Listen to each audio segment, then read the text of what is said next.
दोस्तों, आपका स्वागत है आपके YouTube चैनल जेपीएस एकेडमी में। हम लोग भी एनसीईआरटी तो 6 क्लास की है, कक्षा 6 की क्लास एनसीईआरटी है। वो लोग हम लोग ने पहला चैप्टर पढ़ा था सौरमंडल, उसका सेकंड चैप्टर क्या है, अक्षांश और देशांतर। तो हमने ये सोचा कि 6 क्लास में टोटल 8 चैप्टर है एनसीईआरटी में। वो पहले पढ़ेंगे ज्योग्राफी, फिर 7th 8th 9th 10th 11th 12th, उसके बाद पढ़ेंगे हिस्ट्री, पॉलिटी, ज्योग्राफी, मतलब हाँ ऐसे ही सारे सब्जेक्ट हर क्लास से मान लो हिस्ट्री शुरू करेंगे तो कक्षा 6 से लेकर 12 तक पूरी कंप्लीट करी जाएगी। हम लोग आज लैटिट्यूड और लॉन्गिट्यूड पढ़ेंगे। तो पहली बात ये, लैटिट्यूड क्या होते हैं बताओ। अभी तो बताया था लैटिट्यूड क्या होते हैं। जो लाइन ईस्ट से वेस्ट जाती है वो लैटिट्यूड। ईस्ट नहीं होता, ईस्ट से वेस्ट, मतलब हिंदी में बता लो, कोई दिक्कत नहीं। दिक्कत पूरब से पश्चिम जो जाती है, लैटिट्यूड मतलब जो लेटी हुई है। अब लेटी तो दोनों तरफ है, तुम इधर भी तब भी तो लेटे हैं, इधर भी लेटे तब भी लेटे हैं। तो ऐसे तो सबसे बेस्ट है क्या, पूरब से पश्चिम जाती है, तो उनको क्या बोलते हैं, लैटिट्यूड। तो टॉपिक का नाम क्या है, लैटिट्यूड। मान लो ये तुम्हारा क्या है, अर्थ। अर्थ ऐसी होती है, इतनी खराबी से बन गई यार। अच्छा, चपटी होती है। अरे कोई बात नहीं, चपटी होती है, छोड़ो। तो अब ये तुम्हारी अर्थ है, क्या नाम है इसका, अर्थ मतलब क्या होता है, पृथ्वी। पृथ्वी। तो इसको इसमें रखें। तो हमने क्या बोला, लैटिट्यूड्स। लैटिट्यूड को हिंदी में क्या कहते हैं, अक्षांश।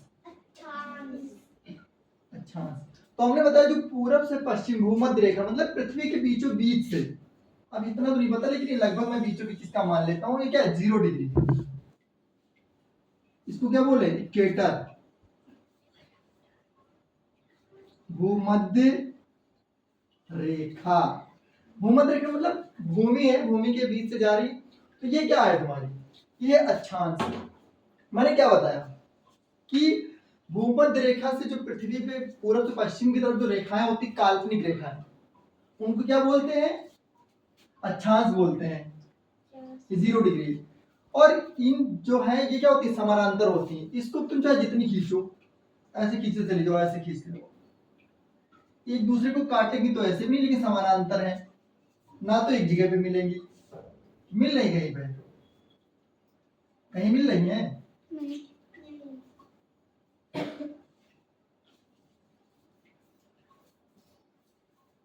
तो भूमध्य रेखा पर खींची गई काल्पनिक रेखाओं को क्या कहते हैं, अक्षांश कहते हैं, लैटिट्यूड कहते हैं। इतनी बात तुमको समझ में आ गई, ठीक।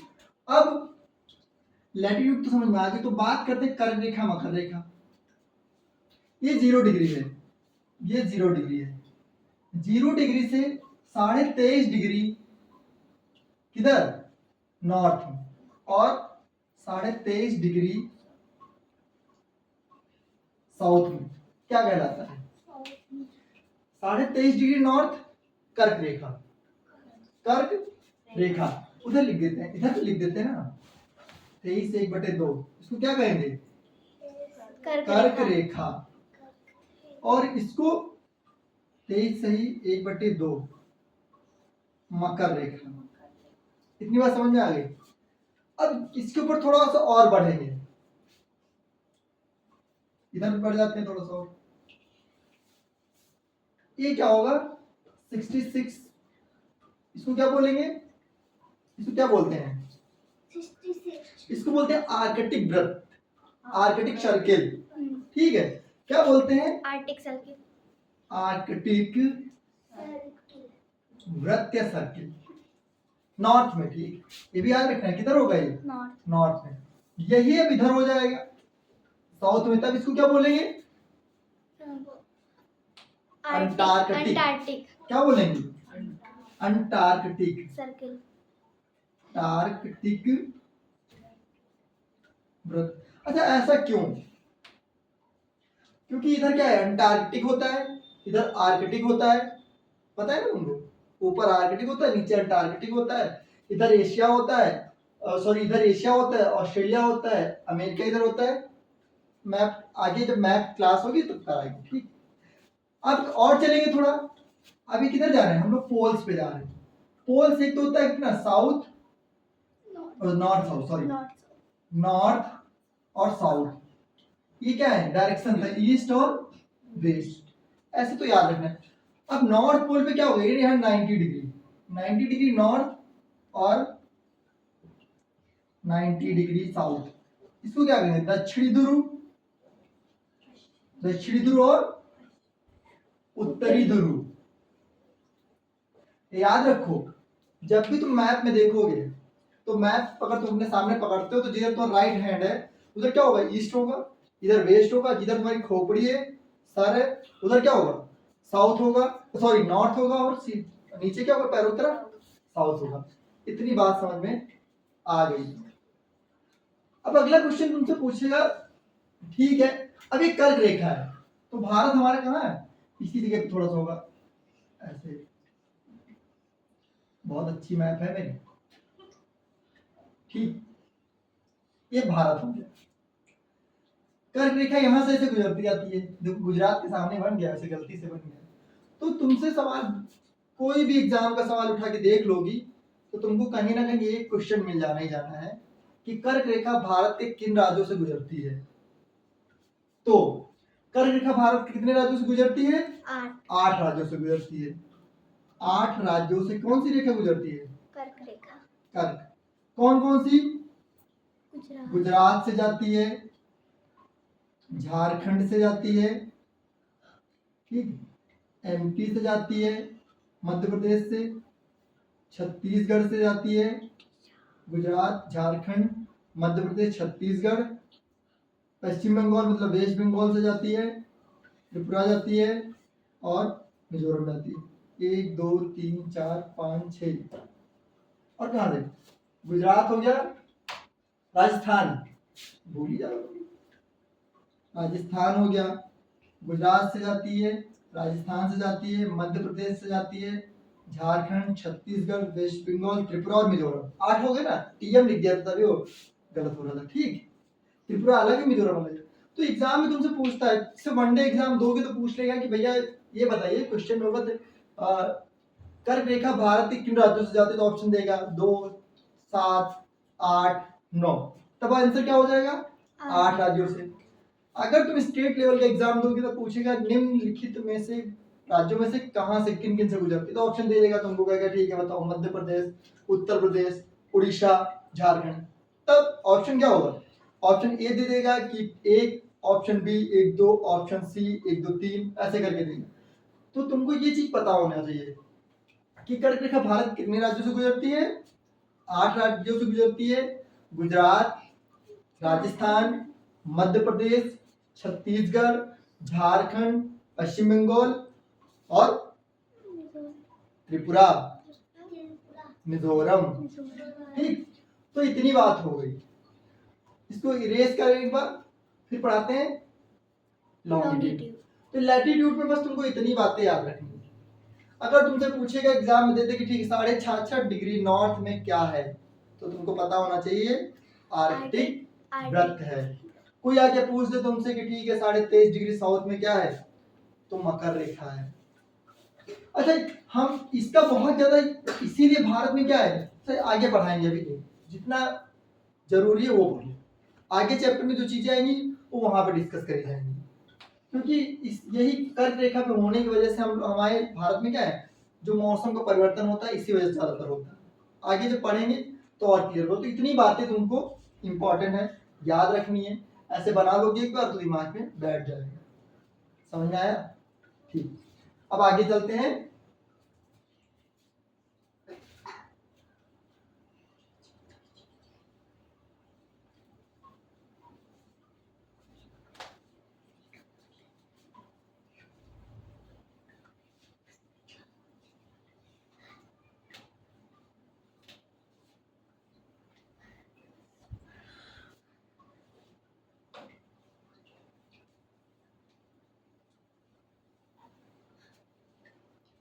थोड़ा गीला हो गया। अगला हम लोग क्या पढ़ेंगे? लैटिट्यूड पढ़ा, अब पढ़ा हम लोग अक्षांश पढ़ा, अब पढ़ेंगे देशांतर। देशांतर इंग्लिश में क्या होता है, इसको बोलते हैं लॉन्गिट्यूड लॉन्गिट्यूड। ठीक बेटा, लॉन्गिट्यूड, लंबा ट्यूब नहीं बता देना। लंबा ट्यूब भी बताओगे तब भी लेकिन समझ जाओ, ऐसे ट्यूब के जैसे बनेगा। ठीक, ये भी समझने का देखो, फर्स्ट प्रायोरिटी ये कि तुमको समझ में आया कि नहीं आया, कैसे आया ये नहीं मतलब है, किस एग्जाम्पल से आया तुमको इससे भी नहीं मतलब, बस समझ में आना चाहिए कि हाँ अगर मेरे सामने क्वेश्चन आए या हमसे कोई पूछ ले तो क्या मुझे समझ में आ रहा है। अब तुमसे कोई पूछे कि बताओ माउंटेन्स क्या होता है, तो तुमको बस ये पता है माउंटेन्स होता है, माउंटेन किसको कहते हैं ये भी नहीं पता है। जमीन का उभरा हुआ पार्ट माउंटेन कहलाता है। देखो, और ढलान होगी माउंटेन्स पे, ऊपर जाओगे टेम्परेचर कम हो जाएगा। फिर से बनाते हैं एक बार, गोल गोल। हाँ यार कोई बात नहीं, तुम लोग अच्छा बना लेते हो ड्राइंग। तो अब हम पढ़ेंगे देशांतर। अच्छा, मेनली देशांतर का काम क्या होता है बताओ। पृथ्वी को दो भागों में करना। पृथ्वी के दो भागों में तो ये भी बांटती है, ये भी बांटती है, ये किधर बांटती है, अगर इसको बोलोगे तो दक्षिणी गोलार्ध और उत्तरी गोलार्ध। अगर देशांतर क्या करता है, पूर्वी गोलार्ध और पश्चिमी गोलार्ध। गोलार्ध मतलब गोले का आधा। ठीक, तो ये कहां से शुरू होती है, 0 डिग्री नॉर्थ से 0 डिग्री साउथ। क्या करती है, टोटल जिसका वैल्यू कितना होता है 360। पृथ्वी के टोटल देशांतर कितना होता है 360 डिग्री सेल्सियस, 360 डिग्री होता है। तो 360 डिग्री होगा तो मतलब 180 इधर होगा, 180 इधर होगा। चलो फिर देखते हैं, ये हो गया 1 डिग्री, मतलब एक एक डिग्री पे जैसे जाओगे, 1 डिग्री का मतलब पता है कितना हो रहा है, ये भी देखो 1 डिग्री देशांतर का मतलब, देशांतर 1 डिग्री का मतलब 4 मिनट। ठीक, तो याद रखना। तो ये हो गया, फिर ऐसे ऐसे ऐसे ऐसे बढ़ते रहो। और इसकी परिभाषा भी क्या है, तो ये तुम बता सकते हो कि पूरब से उत्तर से दक्षिणी तरफ खींची गई काल्पनिक रेखाओं क्या कहते हैं, देशांतर कहते हैं। अगला पॉइंट पे पूछते ठीक है, देशांतर रेखाएं क्या होती हैं, ध्रुवों पर मिलती हैं। क्या होती है, ध्रुवों पर मिल जाती हैं। जबकि अक्षांश रेखाएं क्या होती हैं, मिलती हैं एक दूसरे के समानांतर होती हैं। क्या होती हैं, समानांतर पैरेलल होती हैं। ये क्या हो रहा है, ये आके यहीं पे सब की सब मिलेगी।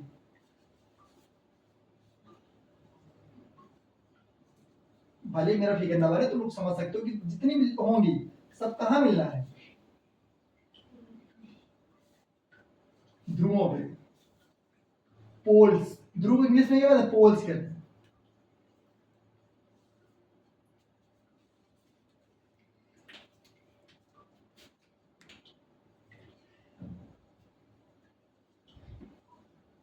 ठीक, ये हमारा ये हो गया 0 डिग्री, इधर ये 0 डिग्री तो है ही है।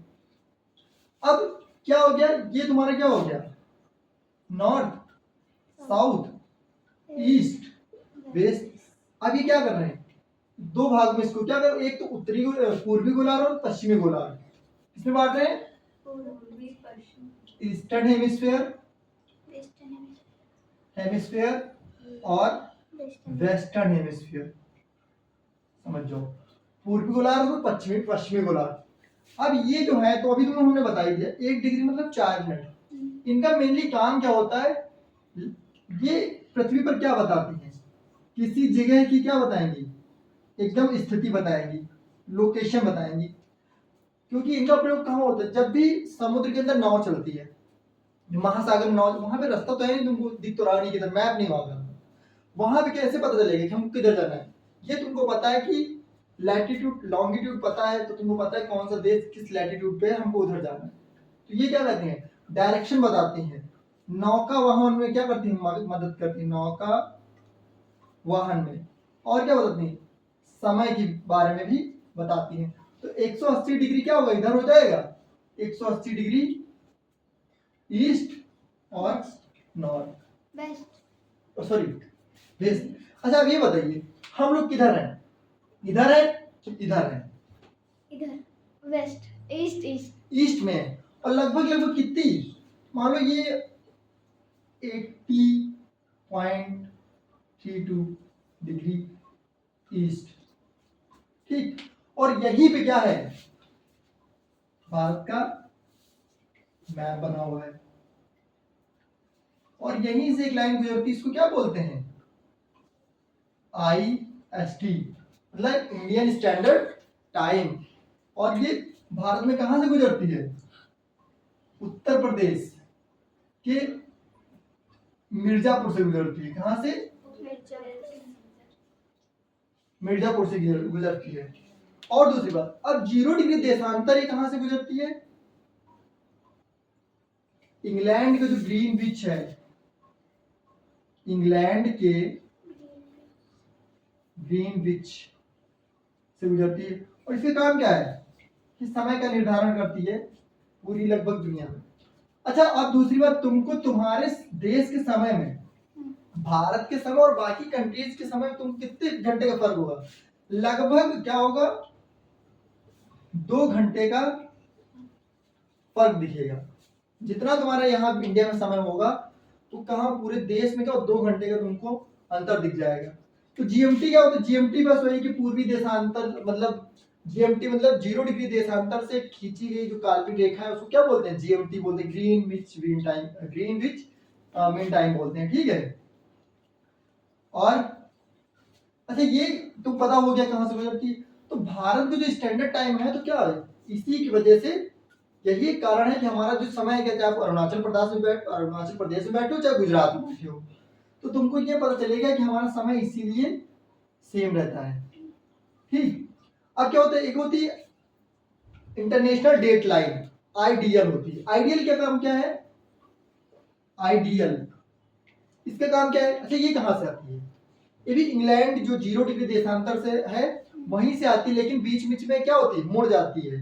जैसे मान लो ये है, इसी में समझ लो, मान लीजिए तुम्हारी एक लाइन आई, यहाँ पे ये मान लो इंग्लैंड है, अब यहाँ से आई, लेकिन यहाँ पे कैसे जाती है? ऐसे गई, फिर ऐसे गई, फिर थोड़ा ऐसे हो गई, फिर थोड़ा ऐसे, फिर थोड़ा ऐसे, फिर ऐसे गई। इसका कारण ये है कि होता है कि किसी देश में ये 2 बार एक ही बार में चली जाती है, तो उस टाइम को या उस डेट को क्या करने के लिए, डेट ताकि सही बताए, ऐसा ना हो कि पता लगे इधर यूपी में दिखा रहा 24 जुलाई, एमपी में चले गए 25 जुलाई, ऐसा ना हो, इसलिए क्या किया गया? इसको यहाँ पे ऐसे मोड़ दिया गया है।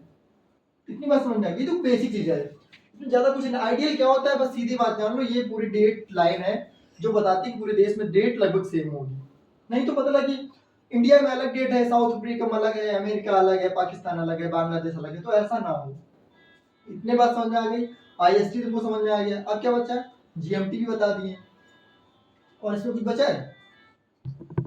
तो हम लोगों ने पढ़ लिया क्या? देशांतर, अक्षांश और देशांतर। और जीएमटी क्या होता है? अगर जीएमटी जो है, जीएमटी बराबर आईएसटी प्लस 5 घंटे 30 मिनट, जब जोड़ोगे तो जीएमटी निकलेगा और इसको जब माइनस करोगे तो आईएसटी निकल आएगा। यही चेंजेस तुमको देखना है। तो जो इंपॉर्टेंट बात थी लैटिट्यूड और लॉन्गिट्यूड, इसके डिस्कशन हो गया। हम लोग अगली क्लास में एनसीईआरटी का जो 3rd क्लास होगी, अब ये एक क्लास में एक चैप्टर कंप्लीट होगा, पढ़ेंगे। तो आप लोग वीडियो को शेयर करिए, अपने दोस्तों को बताइए, कमेंट करके बताइए कैसी क्लास रही। जय हिंद।